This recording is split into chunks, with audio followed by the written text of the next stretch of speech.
Welcome to study for learn. আজকে আমি তোমাদের সাথে গিরিখাত ও ক্যানিংয়ের মধ্যে পার্থক্য ও এদের ব্যাপারে কিছু গুরুত্বপূর্ণ শর্ট কোয়েশ্চেন নিয়ে আলোচনা করব।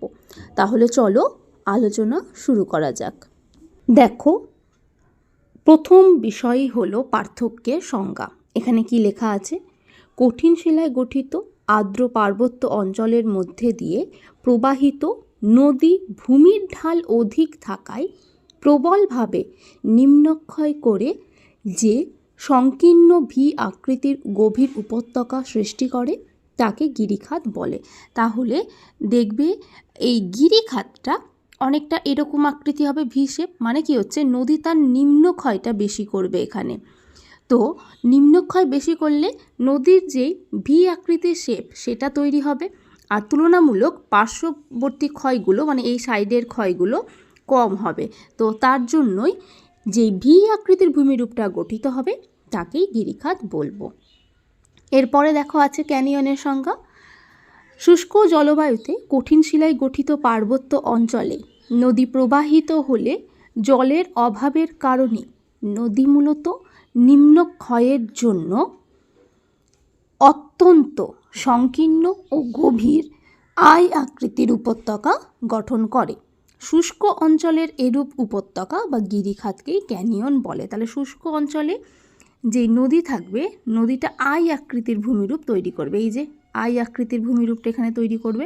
কারণ কি, এখানে দেখবে জলের অভাব থাকার জন্য নদী সাধারণত অল্প বিস্তরভাবে প্রবাহিত হয়।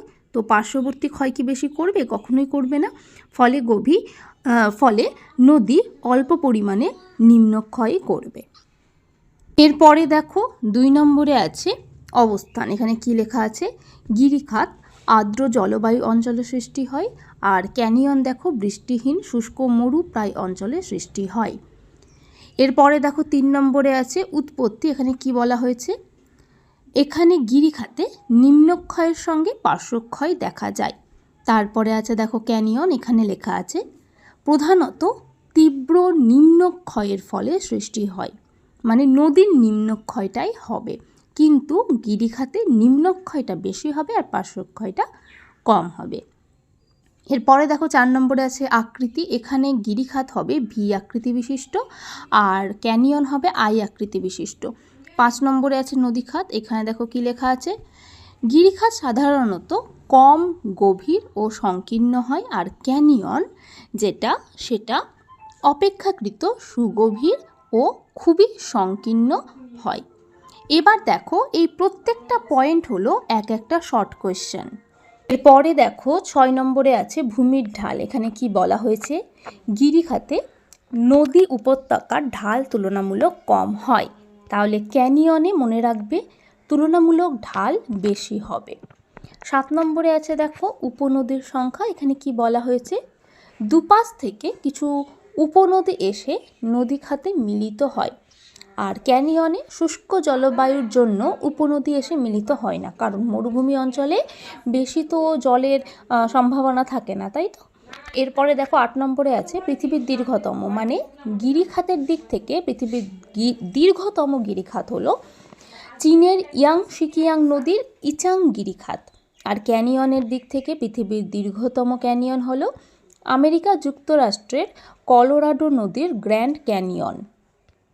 এরপরে দেখো 9 নম্বরে আছে পৃথিবীর গভীরতম গিরিখাত হয়ে যাবে নেপালের কালীগণ্ডক গিরিখাত, আর ক্যানিয়নের দিক থেকে পেরুর কলকা নদীর এল ক্যানন দ্য কলকা হলো পৃথিবীর গভীরতম ক্যানিয়ন।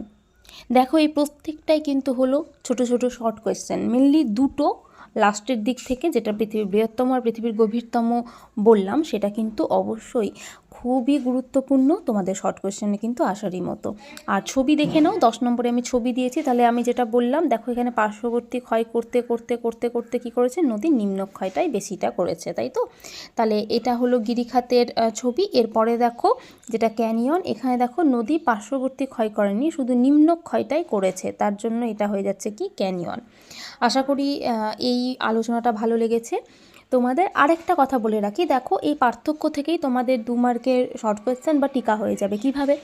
গিরিখাতটা আমি যখন লিখেছি, যদি 2 নম্বরের প্রশ্ন থাকে বা টিকা থাকে গিরিখাত, তখন তোমরা কি করবে, গিরিখাতের দিকটাই পুরোটা লিখবে পয়েন্ট ওয়াইজ। আর সংজ্ঞা বাদ দিয়ে যতগুলো আমি করেছি সবগুলোতে তোমরা মানে 7 নম্বর পর্যন্ত তোমরা বৈশিষ্ট্য পয়েন্ট দেবে, আর 8 আর 9 নম্বরটা উদাহরণ পয়েন্ট দিতে পারো, আর ছবি যেটা আছে সেটা তো দেবেই। তাহলে এরকমভাবেই যদি ক্যানিয়নের দিক থেকে প্রশ্ন থাকে 2 মার্ক বা টিকা, তাহলে ক্যানিয়নের দিকটাও সেম করবে। আশা করি তোমাদের আজকের এই ভিডিওটা ভালো লেগেছে, পুরোপুরি বুঝতে পেরেছো। যদি ভিডিওটা ভালো লাগে, do like, share and subscribe this channel. আর পাশে থাকা নোটিফিকেশান বেল আইকনটি অবশ্যই প্রেস করে দিও, যাতে করে আমার পরবর্তী সমস্ত ভিডিও তোমাদের কাছে সঠিক সময়ে পৌঁছে যায়। ধন্যবাদ।